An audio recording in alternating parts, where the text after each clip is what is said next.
everybody, we are live now. Hi, everybody. My name is Andy Cole. I'm the CEO of GEMS. And tonight I'm here for another great event, which is Types Panel. And today's topic will be from Web2 to Web3. What does it take? I believe each and every one of you already have your best methodology in migrating from the traditional Web2 to Web3. But I think today's topic allows me to hear deeply from you what are the methods or best way that we feel that we can mass on board Web2 to Web3 users, because we already know that blockchain is already there in the market. The proven benefits of blockchain has clearly shown, especially since the past 3 years, where we have a lot of tech giants brand from traditional trying to migrate with the help of blockchain benefits and technology. So maybe for the start, I will let Matthias from Corite, who is the co-founder, to introduce himself. And this is the second time that we are meeting again. I'm very honored to have him on board. And also, not to forget, right, Alan Walker has just decided to sign an MOU with Corite. And in case you guys do not know who is Alan Walker, he has got over billions of views on YouTube, right? He's a DJ, songwriter, music composer, everything that we dream of, he's the guy to be. So I will hand over to Matthias for introduction. Matthias, over to you. Thank you so much, Andy. Yeah, that was a good intro.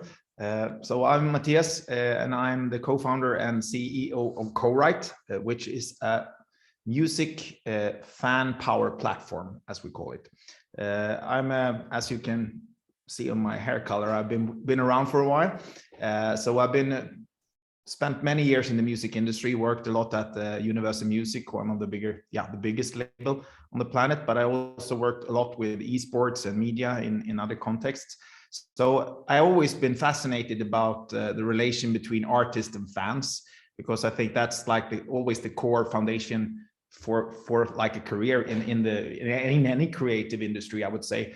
And that's also the vision of Corite, trying to sort of unleash as much fan power as possible. So the mantra of our service is fan power. And what we want to do and achieve is helping music artists primarily to sort of cut through the noise, finance their careers, and make a living out of their art based on the relation with their fans. So we're basically challenging the old school way of releasing music, which you normally did with a label, just as with Universal Music, where I spent many years.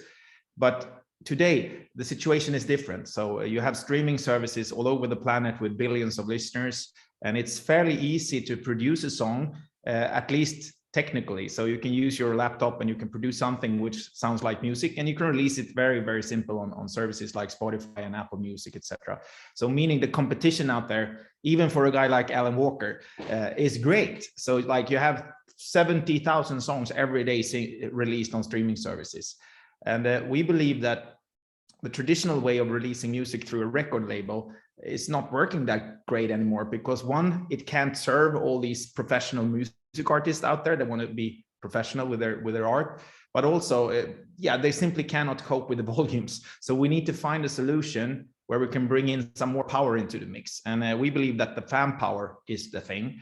So what we're doing is we offer fans to actively invest in music they love and artists they love.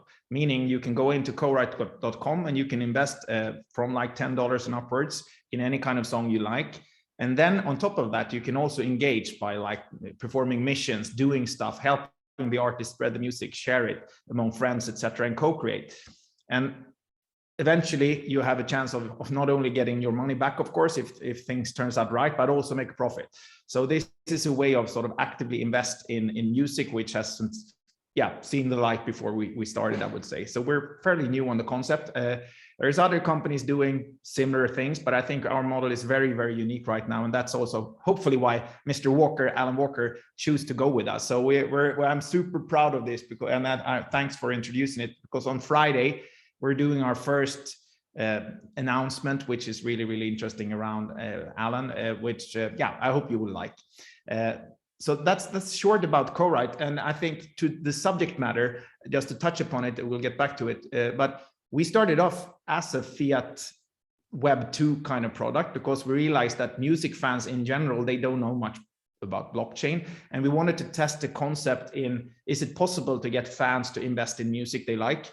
And we pretty much during the pilot realized that yes, it is. It's kind of easy actually for if you're an artist that has great music, regardless if you're big like Alan or you're just up and coming and a new one, if you have good music and a sort of ability and ambition to engage with your audience, it's easy to raise money on a service like Corite. But you need to have that. You need to have good music. You need to be sort of engaged in this. And of course, you can't raise millions of dollars if you're like a very, very small artist, but you will be able to raise the first money you need, maybe for to buy your first microphone, or to pay your apartment for 1 more month, or whatever it might be. But you can use the service from the get-go. And our ambition is to help you grow over the years. So starting with fiat, we realized also that I would say this Web3 environment of like a community built business, it's like perfectly fit for the music industry, because you have the creators, which is the artist, and you have the community, which are the fans. And Web3 adds so much more potential to these kind of models, which we're now exploring. So just the other week, we launched our first blockchain beta. So now it's possible to invest in our product with cryptocurrency. And every song share you buy into ends up on the BNB chain.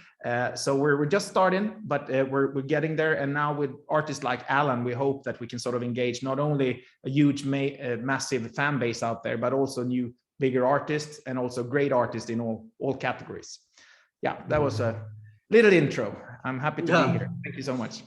Yeah, thank you so much. I think what Matthias has mentioned, I would like to echo off a few things, right? He is the blockchain music guy platform, right? If you guys want to know anything about music platform, I think he's the go-to guy. And look, music is another industry that we need to touch base on, grab it, put it and shake it with blockchain features, and then we bring it to the Web2, and then we convert them, right? In this case, I think Corite has truly executed and demonstrate a very good example. They use a top-down approach. They work with big celeb, not somebody from blockchain. We won't have a blockchain celeb as of now, because we are still very new in the market, right?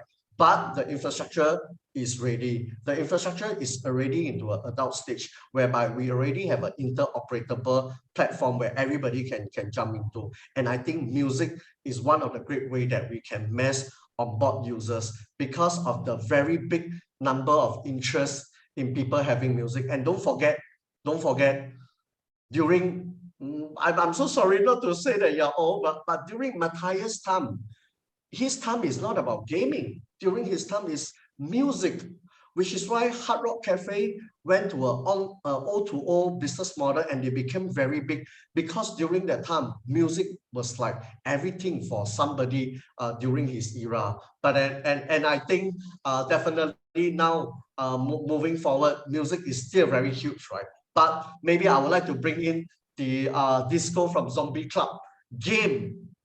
It happens to be the most talked about topic for the past few years since esports started back in 2011. Remember, nobody was supportive of esports. Everybody was like, how can we bring games to a mass level? But you know what, guys? It's too late. Esports now is inbreed. I say inbreed with all the millennials and the Gen Y, Gen X, everybody. Yeah. So maybe Zombie Club, Disco, tell us why you feel gaming is the passport to mass onboard users. Tell us what is your trick, your tricks or your solutions in mass onboarding users. Oh, hi guys. So this is Disco from Zombie Club. We are initially we're a bunch of NFT early collectors that we've been through 2 years, not so long, but we've been through a lot of rug pulls and different type of trading experiences in an NFT. And then we just found that Asia is in demand and in need of information of how the crypto Twitter goes in the space. And there's a lot of interest based in Asia. So what we did is we created a club called Zombie Club, and within Zombie Club we have a Zombie Lab. The purpose of Zombie Club is we're building into metaverse with HTC, and by trialing and piloting what their VR tech and cross reality tech can offer. So what we did is we have a zombie lab where we invited companies, VCs, and from mobile payment to blockchain companies, influencers, KOLs in the zombie lab. And then we asked them to provide what they would like to trial within the Web3 space, because that will be the most affordable solution for them to test and pilot with given a metaverse.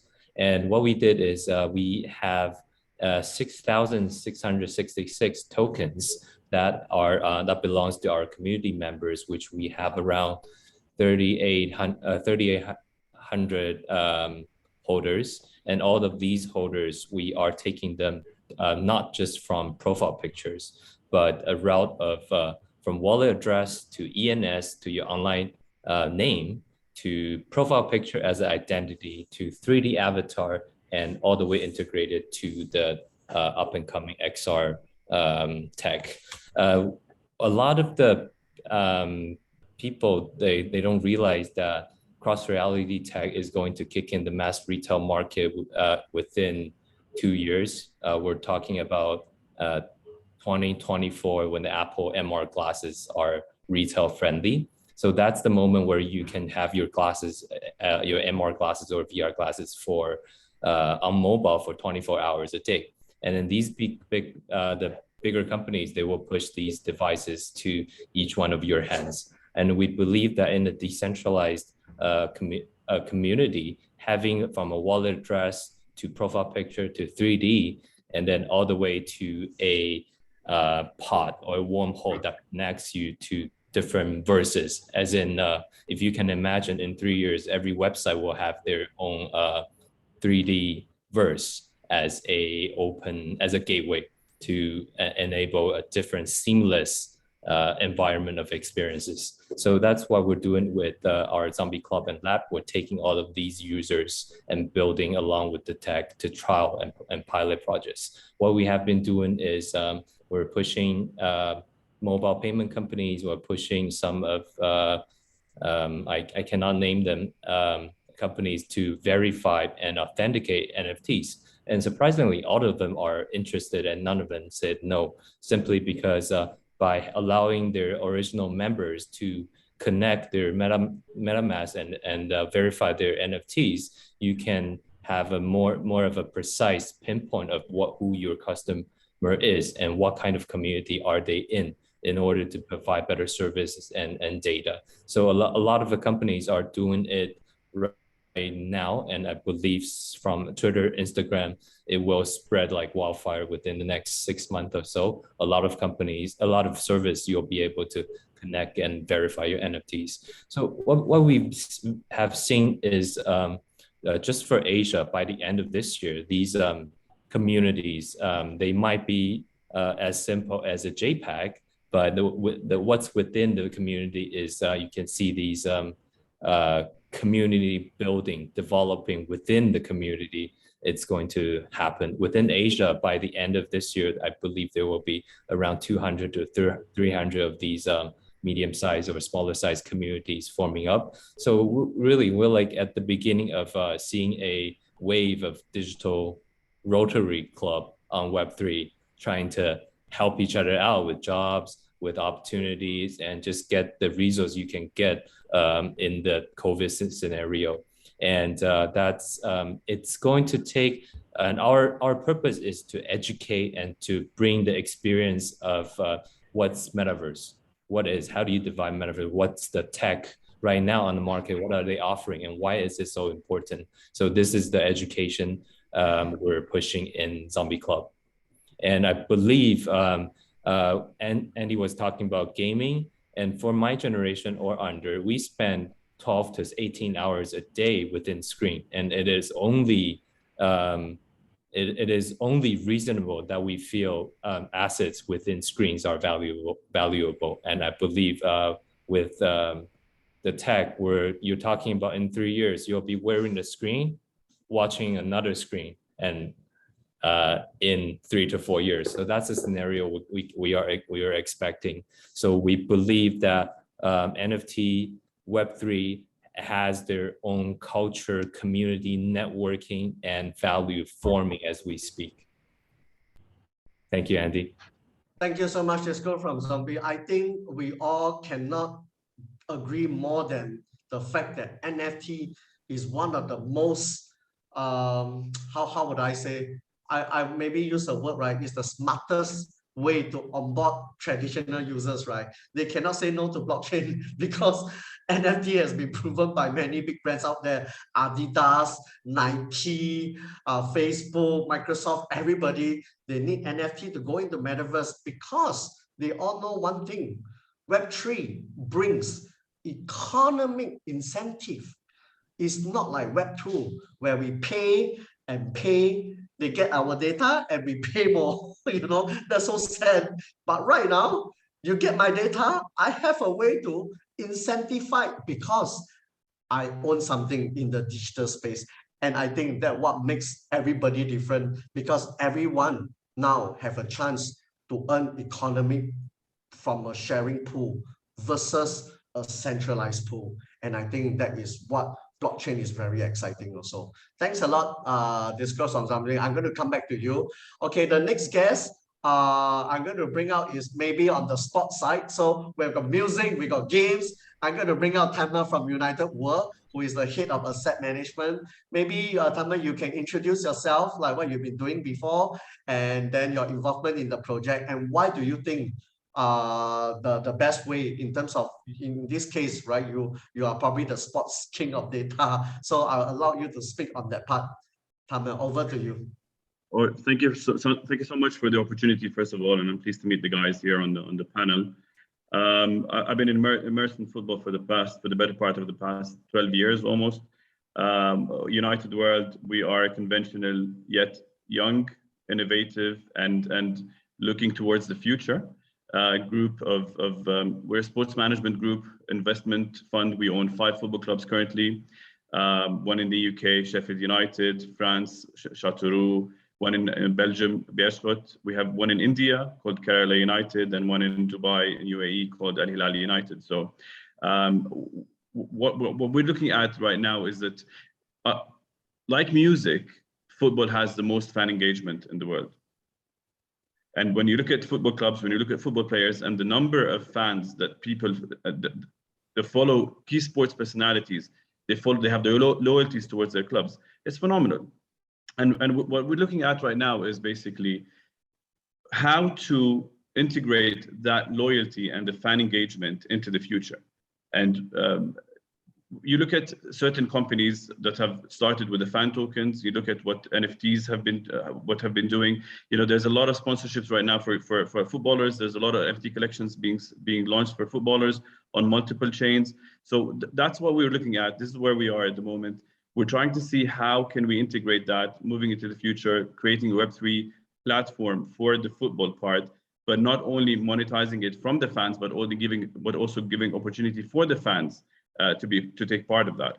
So this is where we are, and what we're currently doing is exploring the scene, looking at things, exploring projects, and see how, learning from, let's say, what Corite are doing right now. You know, but they're giving opportunity to fans to invest in certain things, in certain songs, and certain projects that they like. So this is where we are. Esports is big. We're looking into that as well. You know, we look at how we can onboard more people. How can we grow as a group into the whole Web3, metaverse, NFT, and blockchain business. So yeah, we're a conventional football management group. We have the fans, we have the reach. We're looking into bridging it into the Web3 domain. So Tengblad, maybe if I could just quickly ask you, right?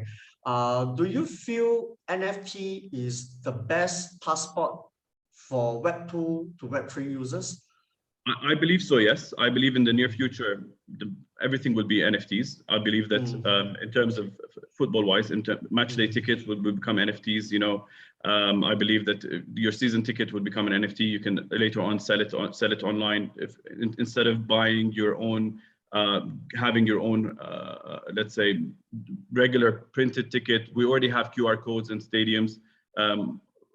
FIFA are using it, UEFA are using it. You just scan your QR code and enter. So and it would also be a very good tool to avoid, let's say, piracy or fraud, because you know you cannot really like multiplicate or create different tickets from the same blockchain.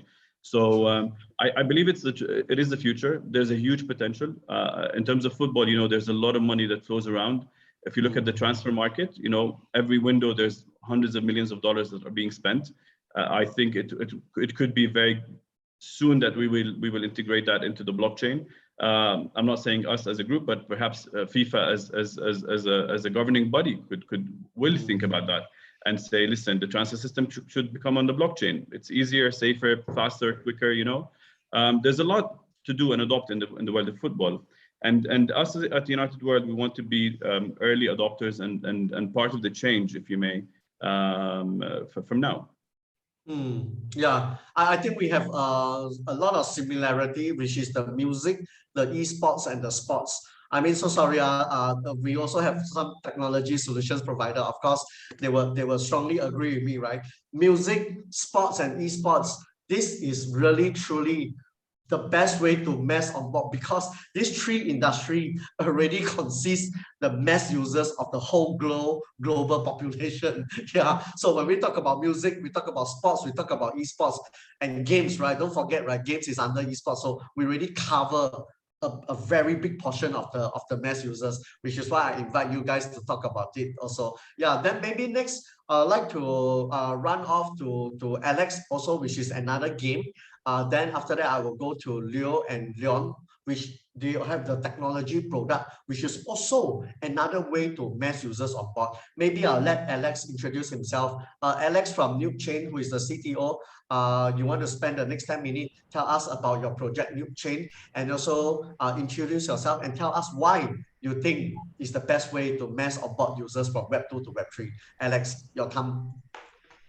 Yeah, thank you so much for having me here, Andy. Yeah, so I'm Alex. I've been involved in the whole blockchain development for the last 5 years, and NukeChains is one of the projects which I'm heavily involved with, building the architecture and what's not. And what we really do here at NukeChains is that, yeah, we market ourselves as a game, but if you were to go to our website, our tagline, our main tagline is we bridge brands and NFTs into Web3 gamification. So we are working with a couple of traditional brands. One of them is a supermarket, which we will announce in due time. For example, if you go to a supermarket, you purchase above a certain price point, we will give free NFT. What we do with the supermarket is that we'll wrap the supermarket logo on this NFT and load into our game. We are also working on a couple of Web3 projects. Some of it are like a community building project. I mean, one of it is Gems yourself, right? Yeah. So you work with esports platform, basically anyone, as long as you're a brand, you got a logo, hey, come and create some UGC. UGC stands for user generated content, and load it into the game. The game is not technical, it's a party game. So you just go into a game and look for rewards. And it's a zero inflation game, by the way. So, yep. So that is how we intend to bridge brands and NFT into Web3 gamification. Oh yeah, to add on to NFTs as well, a lot of NFT projects out there, they end as just a profile picture. But what we do more is we go to them, hey, come to us, you load, you wrap all this NFT we designed for you and load into our game as well. So they're actually extending the use cases of these brands and these NFTs into Web3 gamification. Look at Gucci, look at LV, Louis Vuitton, everyone, they are coming out with NFT, right? I mean, these are all lifestyle brands. They sell shoes, they sell handbags, they sell clothes and what's not. And now they are selling NFT, but it always ends up as just a collection. But we want to make it more than just a collection. We want to make it playable, where all the community can have fun in a very simple game. Yeah, so this is how we bridge brands and NFTs in the Web3 gamification. So Right, that back means, to you, Andy. Alex, you are saying that I can wrap the hero in your game like to be Louis Vuitton. I can wrap the NFT to be Adidas design, right? If we were to work that with them, of course, but you can't just wrap it. Or I might get sued. We might get sued. Yeah. Don't worry, we have Alan Walker from Corite. Now you know who to go to if you want to work on the top-down approach. Yeah. Yeah, that's amazing. I mean, we can work with anyone here. Like even Atom Network is a technology provider. We can actually build community for them. We work with them, like get their logo, wrap it around, and their community gets to play the game also as well. So yeah. Yeah, I think it's very interesting, right? Like you rep your hero and the hero represents the brand and that the brand go to fight. Wow, I cannot imagine if you start putting, I don't want to say that word, if you start with the mobile phone king A versus S, you know what I mean? Yeah, And then we make them pay and buy NFT to fight to be the winner. Yeah, Alex, I think what you are doing is very exciting. Yeah, a rep NFT by you can work with brands and you can work with anybody. I think that is very interesting, right? You also create another thing that we all know that the young people love to, which is the openness and open concept, right? Yeah. Okay. Thanks a lot, Alex. I would like to pass some time to Leo from Atem Network. Maybe tell us why you are a technology solution provider. Tell us why your technology can mass on board users. Thank you, Andy. I'm Leo. I'm the founder of Atem Network. So Atem Network is basically building a Web3 community social platform where users can easily connect with their decentralized NFT communities to discuss and trade with their members. What we actually believe is that in the future, the community will be connected by NFTs. And let's think about the community in Web2 way. It's mostly a creators create and the users join. But we believe that in the future, when in Web3, the communities will be formed by the same virtue and people attracted by the same virtue and contribute together for the same virtue. And we try to program everything based on that. So we are trying to build a user-owned community based on NFTs, and users can easily connect with their communities and contribute together. And they can also earn their rewards and earn their reputation on chain. That's what we are trying to build in Atem. I think you are like the next forum, right? During my time, we call it forum. But I think because you are Web3, you are more than a forum, right? You allow people to chat and socialize, and you believe the like-minded people in terms of the chain and the NFT should be grouped and have a space and voice and an area for them to voice out with the like-minded people, right? Yes, it's actually more than a forum. Because we think that NFT is it's a prototype of every community. But based on that, everyone can contribute to this community, and they can earn their reputation by NFTs. And also they can share the community and contribute and even manage and govern the community together based on on-chain data. And that's what Atem is trying to build. Based on all the on-chain data, we are trying to build a Web3 community social platform upon that. Yeah, that's what we are trying to do. I'm gonna have to make you my partner because I think we can leverage, right? I have the gamer. Then the next thing is we also been talking about this. How do we create a centric online platform whereby the gamers within the guild they can all gather together with the like-minded people and do all sorts of things, right? Then also connect with the game developer, even the AMA, even new maps. So that whole ecosystem, I think, is very powerful, what you're trying to do using the social platform. And again, this truly help all the other chains as well as NFT people to be promoted via your system to a greater audiences. Yeah, so I must applaud to what you guys are doing, and I hope you continue to work through even though this period is bearish, but I feel it's the best time for us to build and consolidate and put a lot of Web3 projects.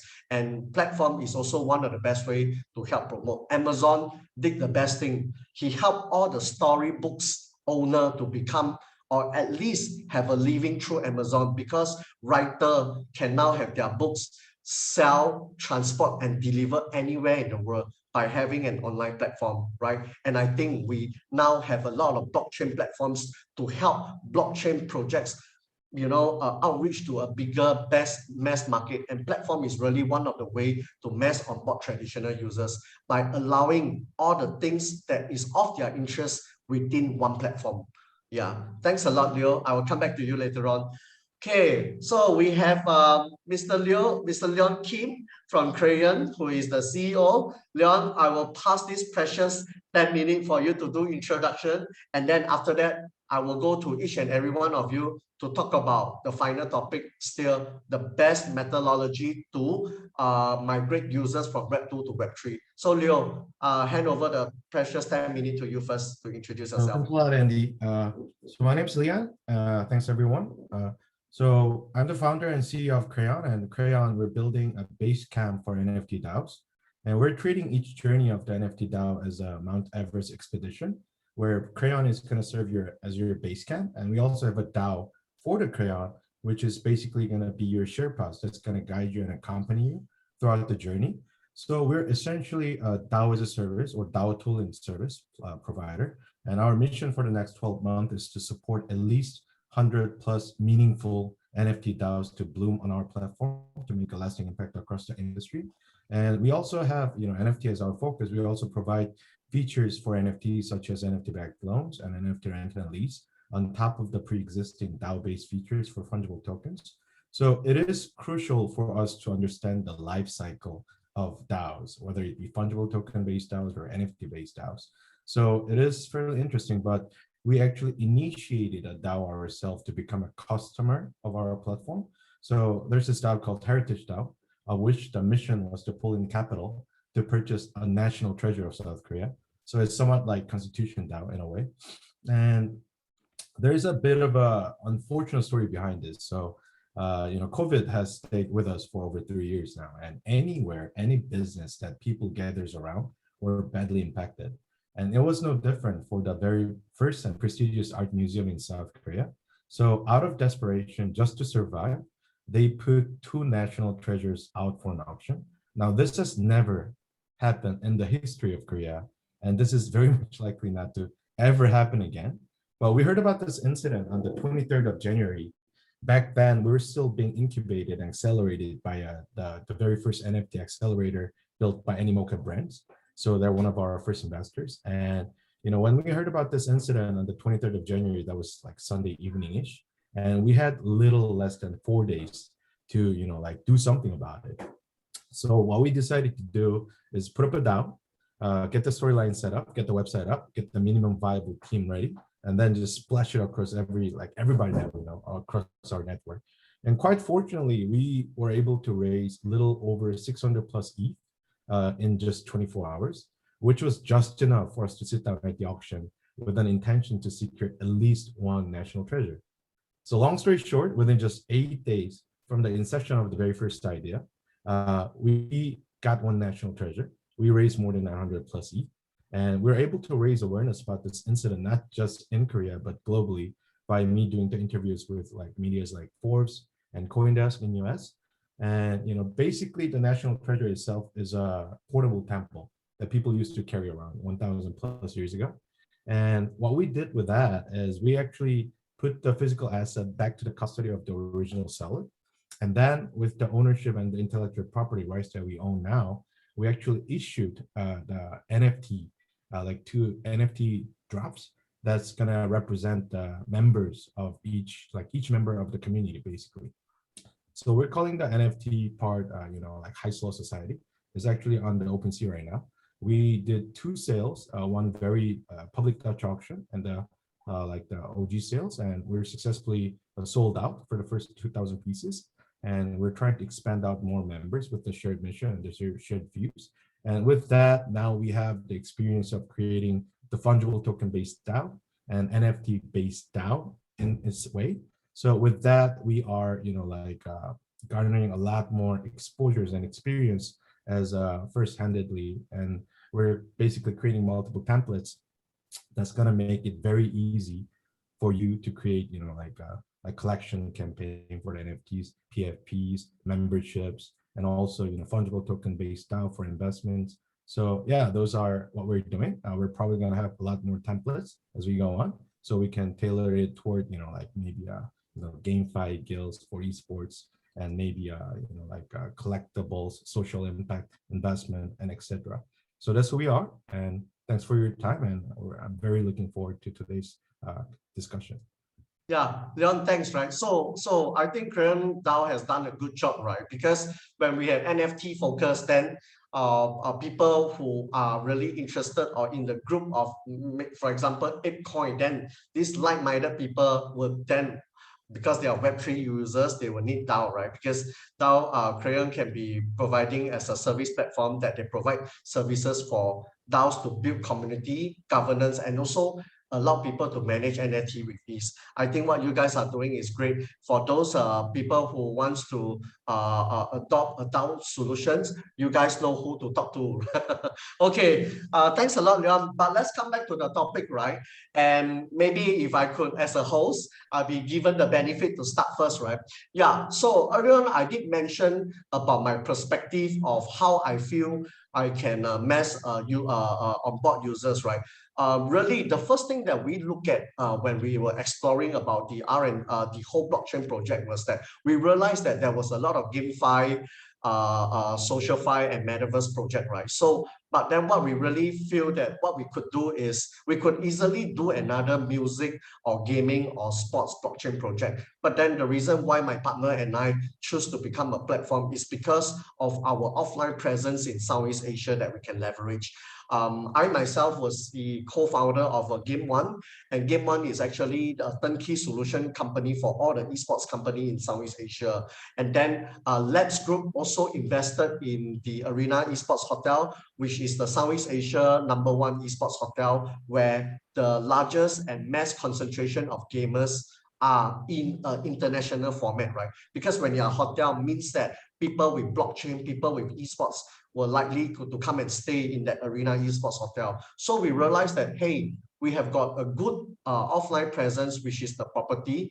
Why not we develop a platform? And I believe that, and while we are doing this, we also saw a lot of other platforms already. So together we combine with other platform solutions partner, and then we put it together with Gems. And then just like Corite or Zombie Club and United World, we put you together as our merchants and partner. Then we advertise through the system installed in all the computer inside the esports hotel. And in this case, we are broadcasting at the Southeast Asia level. So I think our way of onboarding mass users is because using the esports hotel through Gems. So we feel that that is the best way and super fast way to onboard. By having that business model, we will also have the local people in each of the hotel in Southeast Asia to help to do the education part. And I believe the best way, if I can take one day about maybe 76 people, because our esports hotel in Singapore got 76 rooms. If I can convince and make 76 people with a digital wallet and able to convince them the benefit of blockchain, I'm not talking to 46. I'm actually creating an opportunity for me and all the partners like you to be broadcast to another 76 times 2, times 3, times 4, because I believe the word of mouth is the best. When a moment a person is convinced that, oh, that is the benefit of Web3. Oh, this is blockchain. Oh, this is digital wallet. Then the real action starts, right? The real word of mouth pass over. And I believe that is still the best way to onboard real users. We cannot really say that we onboard somebody when he knows about Bitcoin. We only can say we onboard somebody when he start to transfer and buy a token of either one of our projects. And I think we really, the market is very mature right now. If you say Web3 is coming, no, Web3 has arrived already. Yeah, if not, we wouldn't have digital wallet holders and blockchain projects, right? Yeah. So maybe I'll come back to Matthias again. And I know that using Alan Walker is really very strong a way to onboard, right? It makes you stay ahead of your competitor by having Alan Walker, because people will correlate, co-write with Alan Walker, and then this naturally is a very good way in transforming Web2 to Web3 users. But Matthias, I'm not sure if you agree more than me. Yeah. Yeah, of course I agree. But I think in general, I tried to put down like the pros of Web2 compared to the pros of Web3, if you sort of take away the hassles. But I think the interesting part, if you look at why Web2 is working as good as it do today, if like go back 20 years, everybody was preaching internet even before Web2. So, and at that point, it was pretty hard to use internet. So there was a lot of old users that didn't use internet because they didn't understand shit about it. But that changed over time. So, and today, internet is casual. Everybody knows how to work it, from old to young, and everybody's using all the services, and it's super familiar. You know the brands, you know the Facebooks, you know the Meta, you know the PayPal, you know Apple. All these things are very familiar. It's like part of everyday life. And if you have difficulties, you can turn to the Web2 companies, which has over the last years built pretty good support services. So everything is working, basically. It's hassle-free. You don't have to push Control-Alt-Delete anymore to restart your computer every single day. So it's like, it works. And that is like, if you're looking at the hassles of Web3, which we now starting to sort of overcome, it's these things. It's like when the payment solutions and the wallets is super simple to start, when you don't have to put in all these sort of keywords and seed phrases and all these things that makes it a bit more complicated. I think that's one of the things, and it's getting that way. We see that right now with services like Web3 Auth and all these things that sort of helps people to onboard coming from Web2. So I think that's one thing. But then when you have these hassles taken away, which makes it too complicated, you have all the pros, which I believe is, of course, this whole idea in creative industries with the governance and the DAOs that we're talking about, it's much more fun for a fan if they have a chance of saying something and actually somebody's listening and they can make changes in a project. So be part of sort of building stuff together is a very driving, strong force, I think. But also by doing so in a fan-driven community, if you have the opportunity, which you have with Web3, to actually reward people with assets that make sense and have a value, that's also very, very, very strong. So I think all these things being part of the building and have decision making in play, but also the whole reward structure is key. The way we see it is that we will use the Web2 to bring in the people, and we will continue. Corite will be a combined service. So you will be able to use the traditional methods to invest in artists you like, but then come the features that you need Web3. And that's when you need to sort of challenge people a bit. So now you have invested in Alan Walker. What if you want to have an NFT with Alan Walker? Then you need to create a wallet. Otherwise you're out of the business. But when we have people in the environment, I think we can sort of create curiosity and make people curious enough to actually start, because it's not that hard and it will be easier. So I think it's about inviting the Web2 community into this, and just, as you said, by education, showing and trying and sort of over and over again. At some point you will reach a tipping point when basically everybody comes. And that, to your point, of course, having huge brands participating in our end, like you working with Alan, it's great, because I think he has 115 million followers on his socials. So of course we will bring some of them at least to our service, and that's good for him and it's good for us. So yeah, but I still think our vision is to be this, you say, it's like we need to be like an open door for the Web2 into the Web3, and we will sell it through being like fun and like doing fun stuff, doing great stuff, and really teach people how to make a difference and make it their experience even better than it was before. I think that's the way. Yeah, thank you. But I really feel using the top-down approach is one of the fastest way, right? And with such a big name that you guys have right now, I think your rest of the journey is just running with Web2 users. Guys, look at what Matthias has mentioned. Instead of going to the Web3, he is bringing Web2 users, somebody high profile, you bring it in, it makes noise, you create a hype, and that is where naturally people will start exploring, right? What Matthias has mentioned, that the Web3 features and function is there. We just have to let them come in and tell them like what is the benefit of Web3, right? We are not migrating, actually. We are trying to make sure everyone goes to Web3. This is not about adoption anymore. This is about real migration. Everybody just have to migrate. In fact, you know what I think? I think Web3 is here because Web1 and Web2 help to make it happen. That's it. It makes the whole infrastructure ready. Like, you know, it wasn't like 20 years ago when we were trying to push internet to everyone. That is not the case right now. The way I see Web3 is superseding, is accelerating at the fastest speed ever in terms of any technologies I've gone through. Blockchain, I think, is the fastest right now that has superseded any technology. Even when Microsoft Office, it takes about 10 years. Windows, it takes about 2 to 3 years.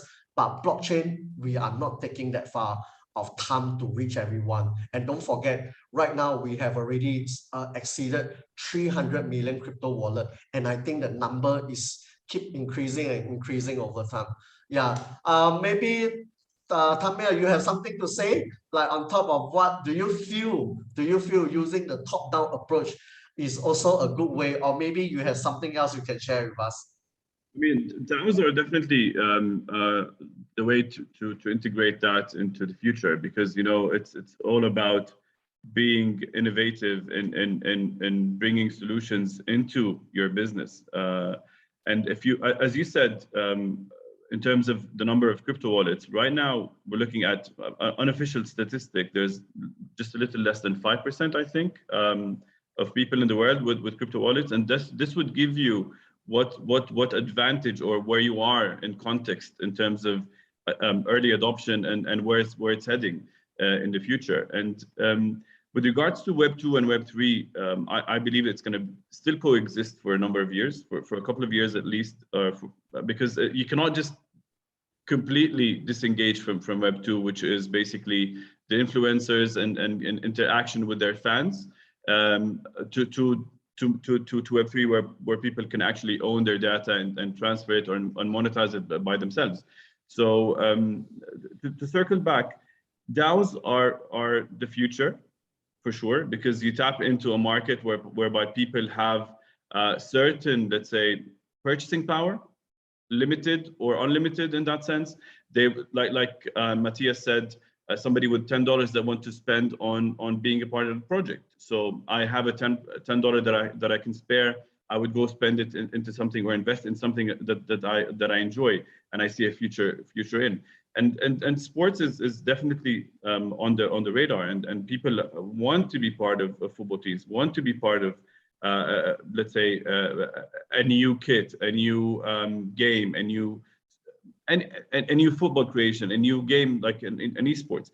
So by providing that platform to people, I think it is you're not only onboarding people, but you're actually creating and helping creating wealth, if you may, or a way to generate money for those for people in the future. So yeah.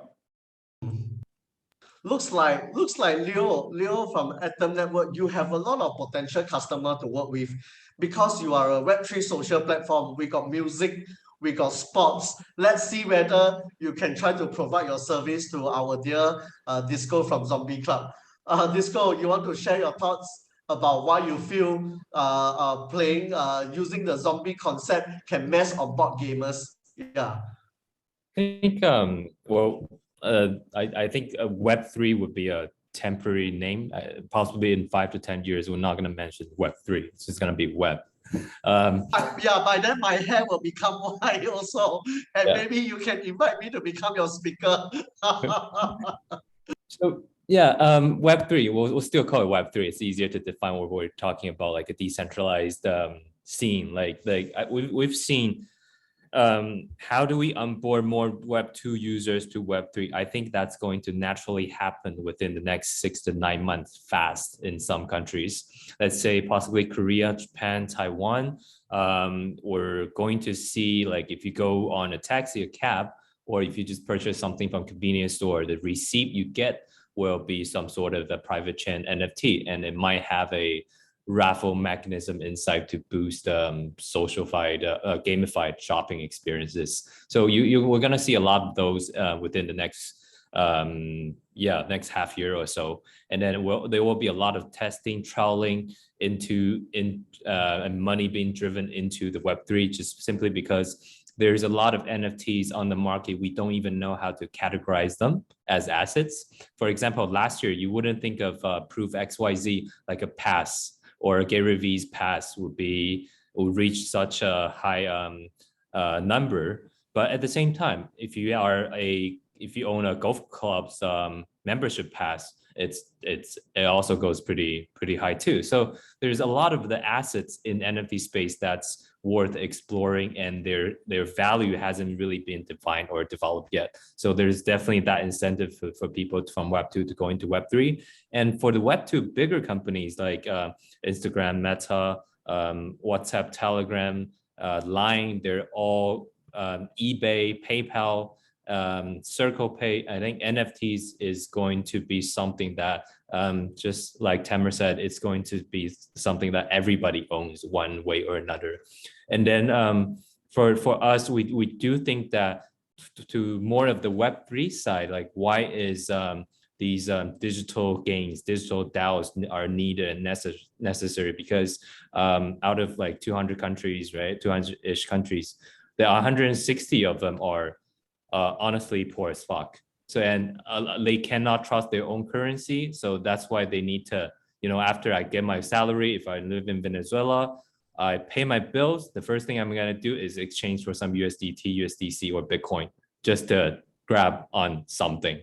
So we do think that 5% of the digital wallets in the world is going to be like 15, 30 within 3 years, like a really fast time frame.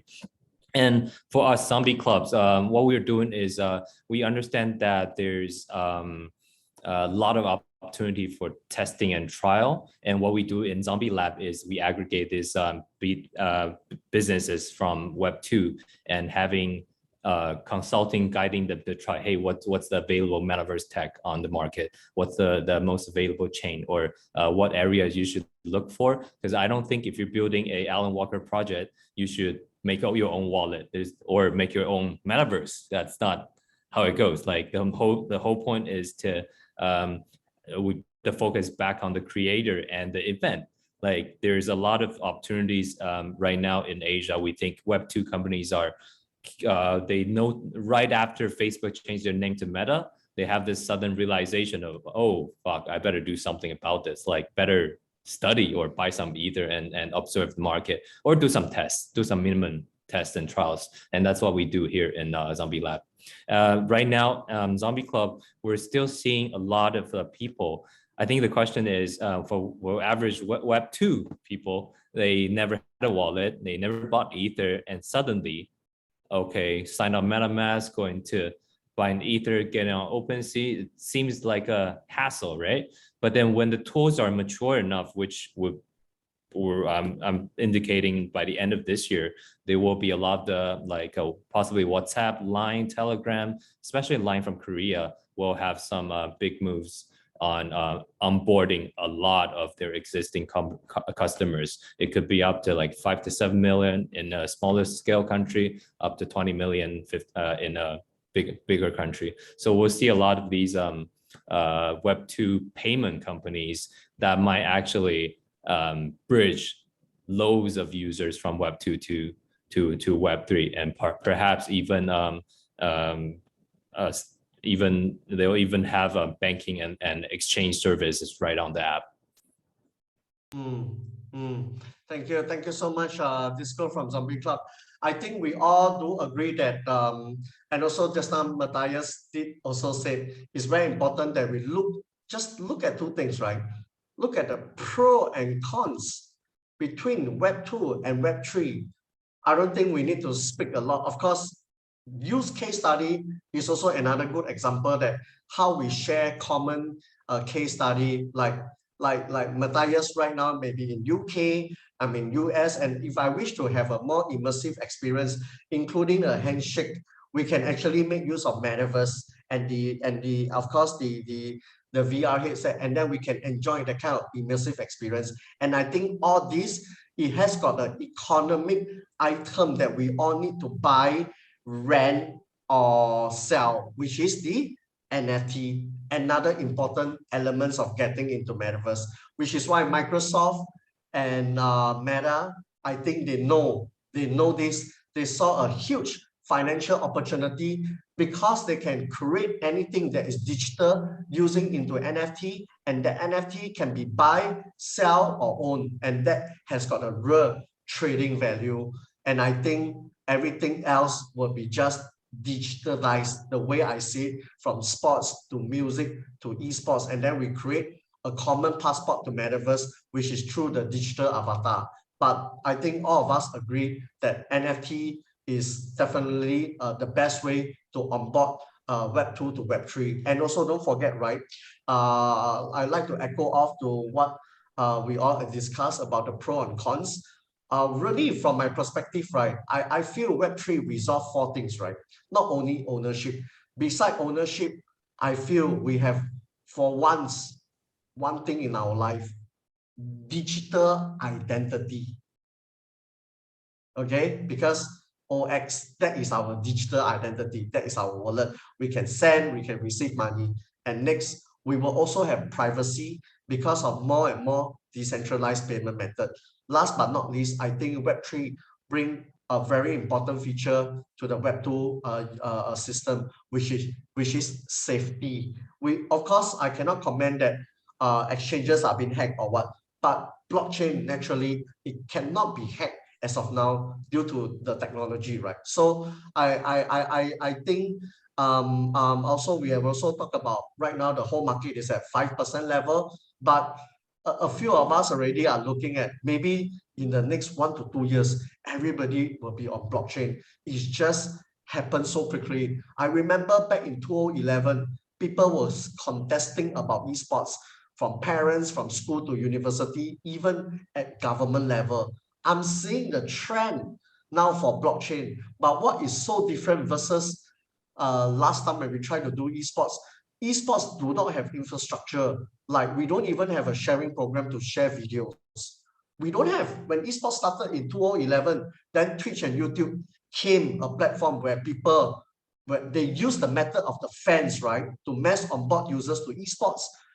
They created a sharing video platform. Everybody can watch esports now. So that number, all the players that are not players, are not gamers, they are fans of the game, they all join. And I think that those, which is why I also mentioned, platform is also a very good way to mass onboard users. But the beautiful thing is right now, not only do we have enough blockchain projects, we also have enough platforms to help market us in the blockchain world to the Web2 users.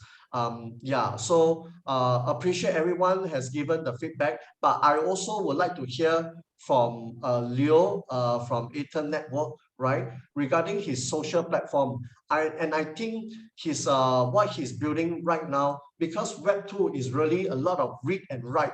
It's no longer just read. There's a lot of communications. People want to have their own voice, and I think I'm very excited on Leo from Atem Network, their solutions, their community platform solutions. If the UI and UX is designed so well for people to understand blockchain, at the same time, in terms of the postings of the media is very close to the millennium, I think your platform is also could be the next catch up of Facebook. That's how my personal feedback is, Leo. Thank you, Andy. We try to do that, but actually Web3 is still a long way to go. And I think you mentioned a very good point, which is what's the difference between Web2 and Web3? And you also mentioned that Web2 is about read and write. But actually, I think the biggest difference between Web2 and Web3 is not only read, write, but also own. So the key problem from my end is Web2 is actually all the data is controlled by the platform, and every user, when they're switching platform, they don't carry their data with them.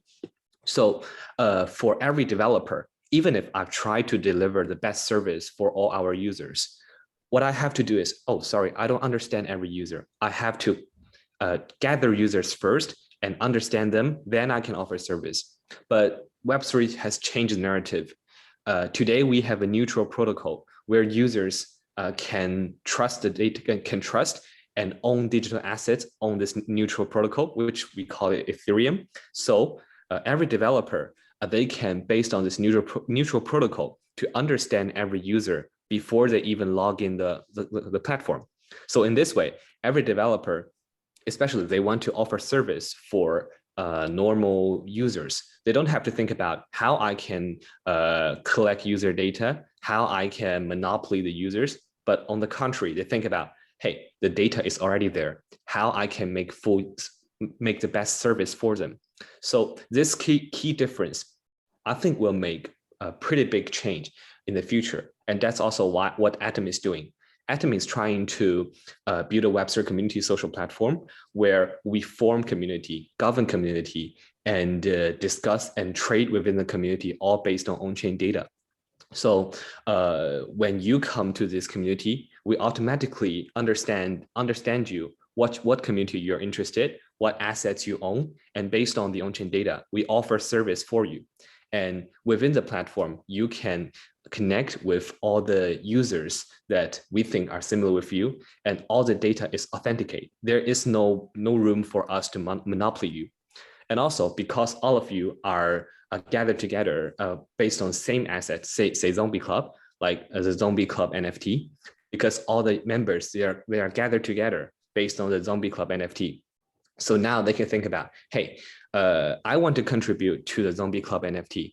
How I can contribute that? We also offer a programmable product to make the whole community contribution system work better in the way of rewarding NFTs and in the way of rewarding identity for you, which is also the part for the digital identity. So within Atem, that's what we think about Web3. You can earn your identity and earn your reputation by working for this protocol, and you will be rewarded with NFTs or token or whatever it is. And in the future, all the data you collected will reward you in the end in other way. So that's what we think is the key difference of Web2 and Web3, which is users can actually own their data and they can benefit from their data in the future. And that is also what Atem is trying to do. We just try to service users based on their own chain data, and they can gather together to form a community completely owned by them, and they can trade and discuss with the community. And in the end, by contributing to the community, they will be rewarded with a good reputation. And in the long run, the reputation will pay them back. This is what Atem is doing. And this is what we think the difference between Web2 and Web3. Yeah. Yeah, I think is very sexy when you mention you allow the users to be able to decide and stuff like that. But you know what? What if we add DAO into your community platform? I think then we complete the whole ecosystem, right? So maybe I let Leon Kim talk about DAO on top of a Leo community platform. Yeah, tell me, why do I need DAO? Leon. Right. So I think I can just give you our experience, right? Like I said, like we have pulled in this, like heritage DAO that we initiated, and we pulled in capital that was big enough to buy a national treasure within just 24 hours. And I think it would be very difficult for whatever structure that may be in the Web 2.0 to pull the similar off. And yes, like the very challenges that we had even after we raised the fund was that this auction house would not take you as a DAO as a countersigner.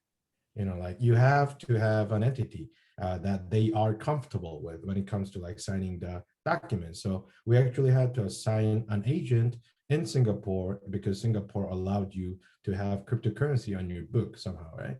So, there are many ways, many pros and cons, but obviously the biggest cons would be that most of the jurisdictions are not ready in terms of accounting and legal to, get vehicle right for you to do things that are compatible with the Web2. So that's why I think if it's just, Web3, building communities on the Web3 and just going Web3 all the way, then I think it's easy, very easy to do. But if you want to bridge Web 2.0 and Web 3.0, there comes a lot of headaches. But those are the headaches that are worth solving for sure. And some of the clients that we're talking to right now to onboard to our platform as a DAO are some of the festivals or like EDMs that already has been operated for like last 10 years. They usually house anywhere from 60,000 to 100,000 people per event. So they already have a big community that's been around for like 10 years, right? But even so, even with that, it is very difficult to convince them to buy the NFT membership. And, you know, like most of the times they are very well habituated or used to Web 2.0, like companies just, you know, like exchanging your time for money, meaning that, you know, you're willing to pay your, you know, you're willing to give up your data for the convenience of everything that they do for you in return. So like these days in the modern society, everyone's so freaking busy, right? So even though they know that it is probably good for you in theory and hypotheses, they sometimes don't do it because they don't have time for it. Everyone's so busy with their stuff. Yeah. So I think just like, you know, like others mentioned, the reward and the incentive has to be strong enough for them to want to do it on their own free will. Because like, you know, like this, when we were like, I was talking about this festival, but you know, like this community is used to what they've been doing. They prefer not to buy the NFTs, right? Unless it's easy enough for them. Yeah. Yeah, I think Leon mentioned something very important. That's why, Leon, we need to do one event with Corite, bring Alan Walker. Then we tell his users, you all want to buy the ticket, you have to buy NFT. Naturally, we put them into the blockchain education, right? Yeah, Right. I think what Leon has mentioned is they must be willingly to do it. And normally the trust of willingly to do it is still, which is why I mentioned, right?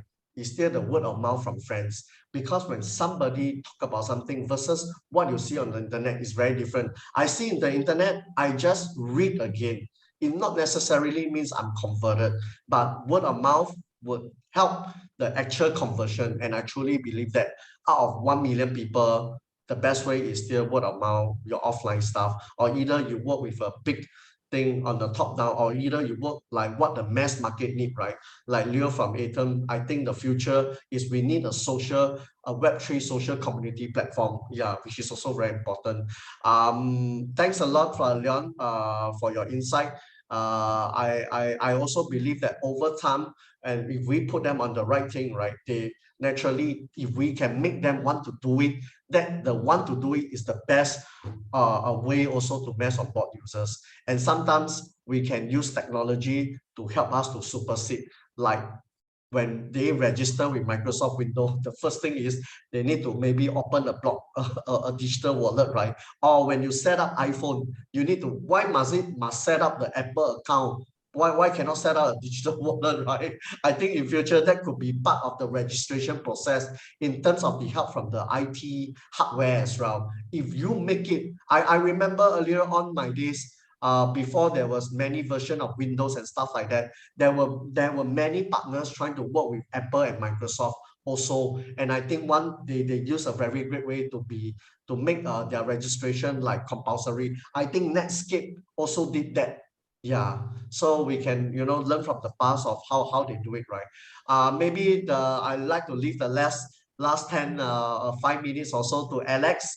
Alex, so tell us, beside I can wrap any brand on your NFT, right? What other ways that you think that we can mass onboard users? Alex from NukeChains. Yeah, so to be honest, like we did a study like to onboard Web3 users.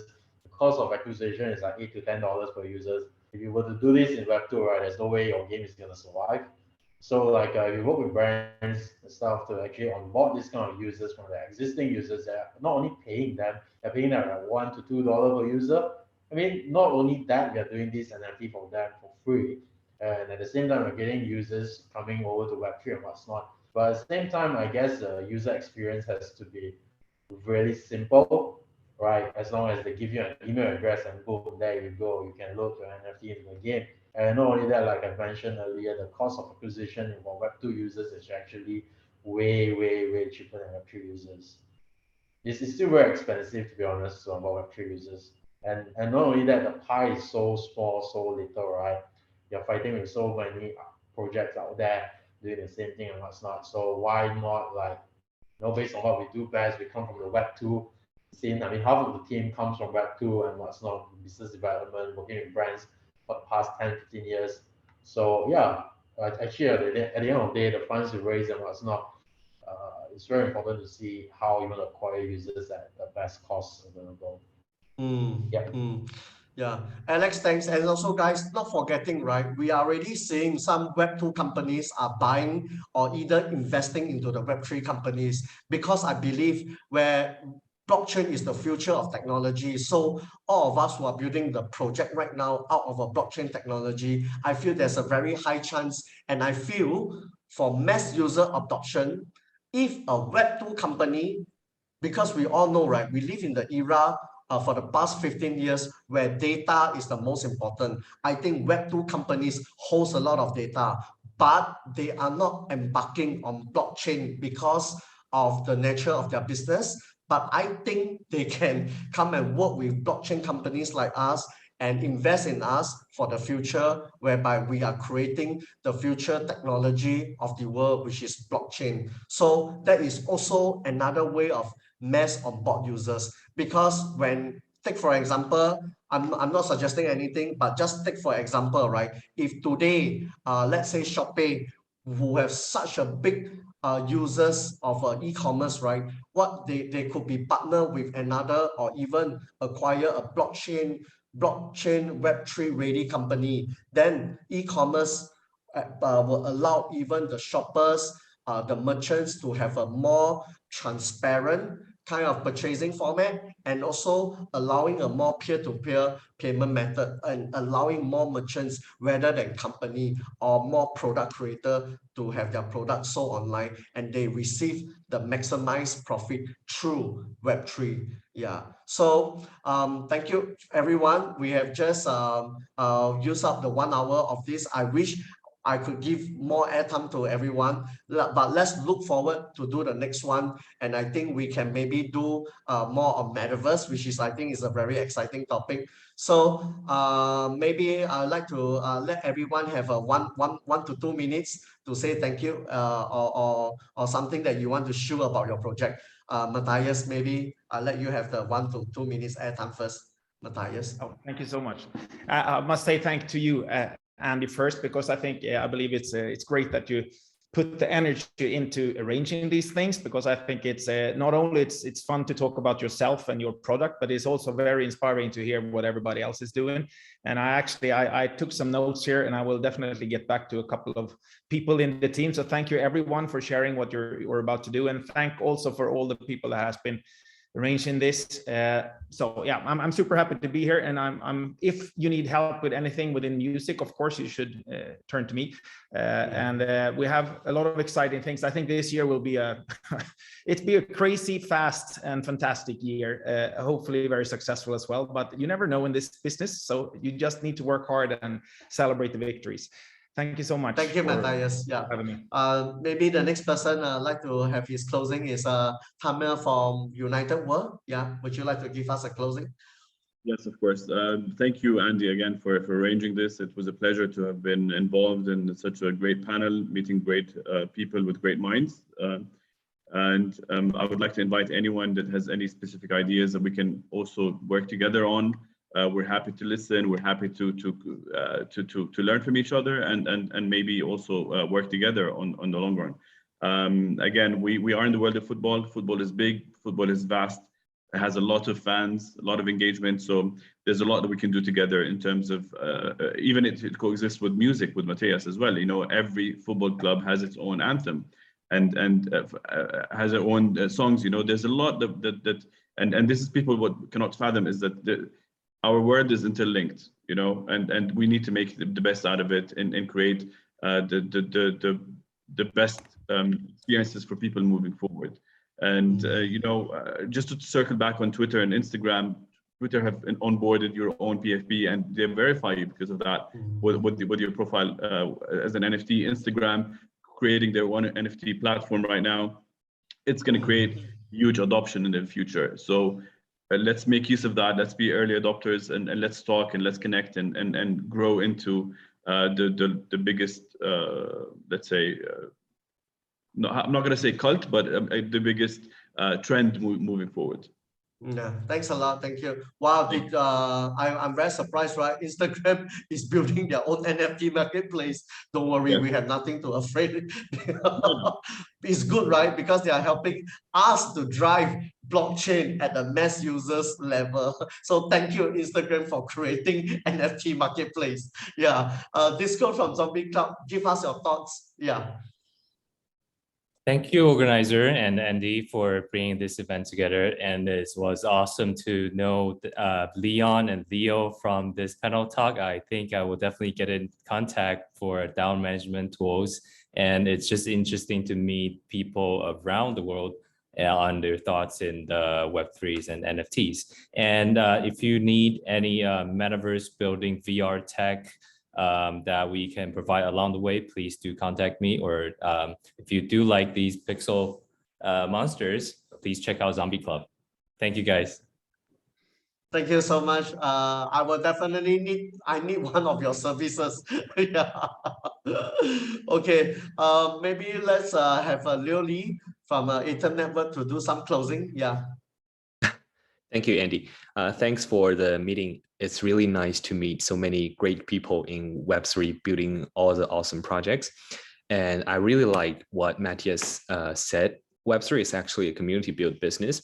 And we believe that for every community, from esports, music, to NFTs, we can support, from Atem, we try our best to support every community that we can help with. And so anyone, if you're watching this live, if you're interested in talking to Atem Network, feel free to contact me or Atem Network on Twitter. We are always open to DMs. Yeah, thank you. Thank you so much, Leo. The second last person, maybe I'll let Leon first. Leon Kim from Crayon. Yeah, give us your final thoughts also.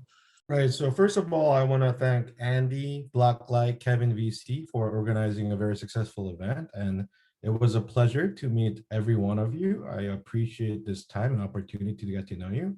And I would definitely love to keep in touch with you guys. And the DAO for the Crayon DAO is all about helping out journeys of DAOs and funding, advisory, and marketing. So, we would love to reach out to you. And if there's any need for that, we would love to co-work together. So please keep in touch. And yeah, thanks a lot for everything. Thank you. Yeah, thank you so much, Leon. There's Leon from Crayon DAO. Last but not least, Alex from NukeChains. Alex, give us your final thoughts. Yeah, thanks, Andy. Thanks, Blocklike, for this amazing session. Really nice to have this panel together with the others here. Yeah, if you want to check out more about us, you can head on to our website, NukeChains.com, or Twitter. We're always open to DM as well. Right? Have a good night. Thank you, Alex. Yeah, maybe if can everyone let me have one to 2 minutes of shilling. Yeah. So I'd like to introduce myself. My name is Andy Cole. I'm the CEO of GEMS and also co-founder of Game One, an esports turnkey solution company. I've been in the esports world for the past 15 to 20 years. Yeah, so you can call myself a veteran, right? I look young, but I'm trust me, I'm not. Yeah, I'm very happy to bring esports into the blockchain world because I realized that there's a lot of things that I could do and I can provide more, because having the fact that when we have blockchain, right, it allows more transparency, it allows more direct payment, it allows more things to be done in the right way.